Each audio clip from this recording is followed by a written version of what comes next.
E eis que, olá pessoal, e eis que a fumaça branca surge lá no topo, naquela chaminézinha lá da Capela Sistina, lá no Vaticano. E eis que alguns pássaros passam por ali. Olha, quanta simbologia, quanta coisa bacana. Significado: Habemus Papam, Habemus Papam. Bacana? Bacana.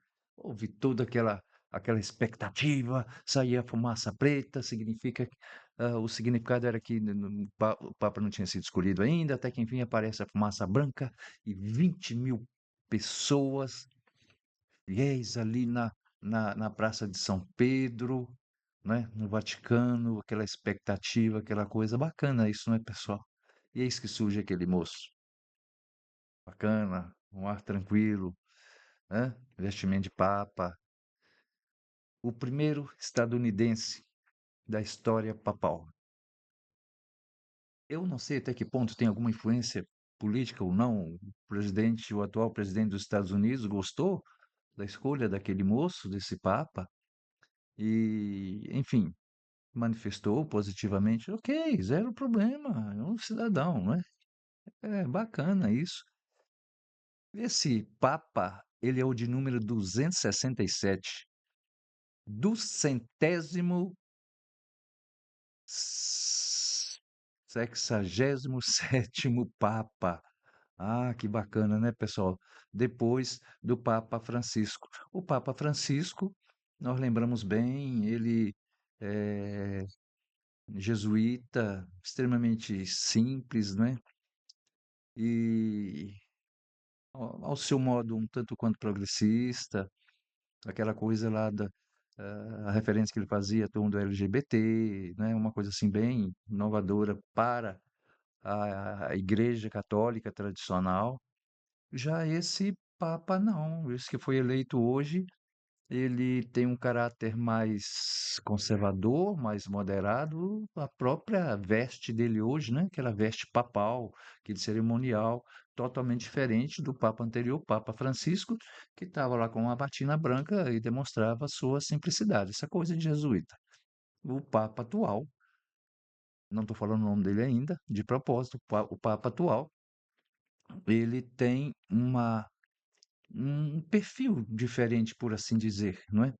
Ele, um terço da sua vida, ele passou no Peru, no norte do Peru, só lembrando ali que surgiu a teoria da libertação, até onde eu saiba não tem nada a ver com ele, mas ficou ali. Ele tem dupla cidadania, né, estadunidense e peruana. Ele foi convidado pelo Papa Francisco para coordenar uma série de coisas no Vaticano, ser o prefeito, e todos os bispos que eram eleitos eram indicação desse atual Papa. Papa, o nome dele, Cardeal Robert Prevost. Interessantíssimo, muito interessante. E qual o nome que ele escolheu?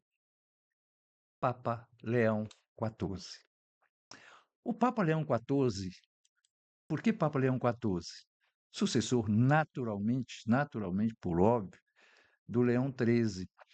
E o Leão XIII, ele teve uma uma participação bem significativa na história da igreja. Eh, isso foi lá em 1878,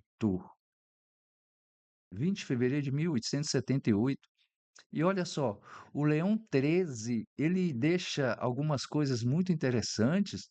Ele publicou a famosíssima na história da Igreja Católica, a famosa encíclica Rerum Novarum, em 1891, que abordou a questão operária, os direitos dos trabalhadores, justiça social. Isso deve ter sido um rebuliço, né, pessoal? Isso em 1891. Esse documento é considerado o marco inicial da doutrina social da igreja, porque o foco até então era aquela coisa dogmática, litúrgica, né? Por assim dizer. Então, algumas iniciativas importantes do Papa Luís XIII, é importante a gente focar nisso aqui, porque a gente pode antever uma espécie de continuidade do atual Papa, o Papa eleito hoje, Luís XIV. Então, algumas iniciativas importantes ao longo de mais de 25 anos do papado do Leão XIII. Primeiro, defesa da doutrina social da igreja. Eu vou fazer um vídeo só explicando cada um desses. Depois, em segundo lugar, promoção do diálogo com o mundo moderno. Olha, aquela coisa intramuros, né? Passa a ser extramuros. Reforma e incentivo ao estudo. Quarto, relações diplomáticas. 15, valorização do rosário. Então, isso lá nos idos de 1800 e quanto que eu falei, pessoal? 1891. Então, agora em 2025, ah, podemos esperar alguma coisa nesse sentido, uma espécie de continuidade, porque o mundo é diferente. O próprio Papa Leão XIV, hoje, Papa Leão XIV, falou: olha, a igreja tem que acompanhar a modernidade também. Olha só que interessante, porque não pode ficar somente essa coisa ultra tradicional. É claro que alguns dogmas continuam, né, e precisam continuar, mas então não é que seja um papa moderninho, não vou dizer isso. Ele, como disse, ele é bem moderado, né? Alguns o acham conservador, então vai manter algumas coisas, essas coisas dogmáticas mesmo, e por aí fora vai. Todavia, eh, essa expectativa ela é importante, ela é interessante, porque é uma novidade, né, em pleno século XXI, e foi muito rápido esse conclave, depois 17 dias depois do falecimento do papa anterior, Papa Francisco, né. Então, é interessante isso, 133 cardeais é que votaram lá por 3 vezes. Eh É interessante que depois que foi conclamado o resultado, né, falou: "Olha, você foi eleito papa". Aí ele precisa responder as seguintes perguntas: "Aceita tua eleição canônica para o sumo pontífice?". Como que é ser chamado, né?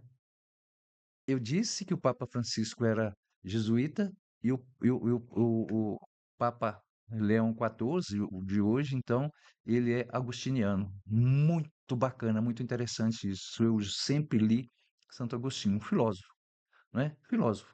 A teoria dele é muito interessante, a teoria agostiniana. E esse Papa, para vocês terem uma ideia, ele é formado em matemática. Olha só, de Chicago, né, Estados Unidos. Ele é formado em matemática, depois ele foi fazer o curso de teologia. Ou seja, uma pessoa que tem uma base, que tem uma cabeça muito grande, ele é poliglota. Ou seja, é uma pessoa que promete ser um bom líder da Igreja Católica. Então, pessoal, habemos Papa, né? Eu acho interessante essa expectativa, porque isso as televisões do mundo inteiro pararam para ver. Ou seja, é um evento que mexe com a cabeça das pessoas, que mexe com essa questão da espiritualidade. Imagine nesse momento quantos milhões de pessoas estão naquela. Bom, e aí? A que veio esse Papa? Como será? Hã? A referência será o Francisco, o Papa Francisco, seu antecessor? Algumas pessoas vão dizer que não, não necessariamente. Embora esse Papa tenha elogiado muito a o Papa Francisco, né. Vamos ver, não é, pessoal? Vamos ver, dá tempo ao tempo, essa poeira vai abaixar e tomara que essa preocupação com o social, com essa questão da paz que eles falam tanto, não é isso? A igreja possa sim fazer com que o mundo, sobretudo seus dirigentes, pensem melhor nessa possibilidade de pacificação. Uma coisa é poder bélico, poder estatal. A outra coisa é o poder da fé, né? É crer em Deus, crer nessa possibilidade. Eu tenho medo de ser considerado herege, mas Deus está fazendo a parte dele e aqui embaixo esse pessoal, nós precisamos fazer a nossa parte. Nada melhor do que um bom líder para nos mostrar o caminho, para nos guiar, né, nesse caminho. Vamos ver, vamos ver. Havemos Papa. Abraço, até mais.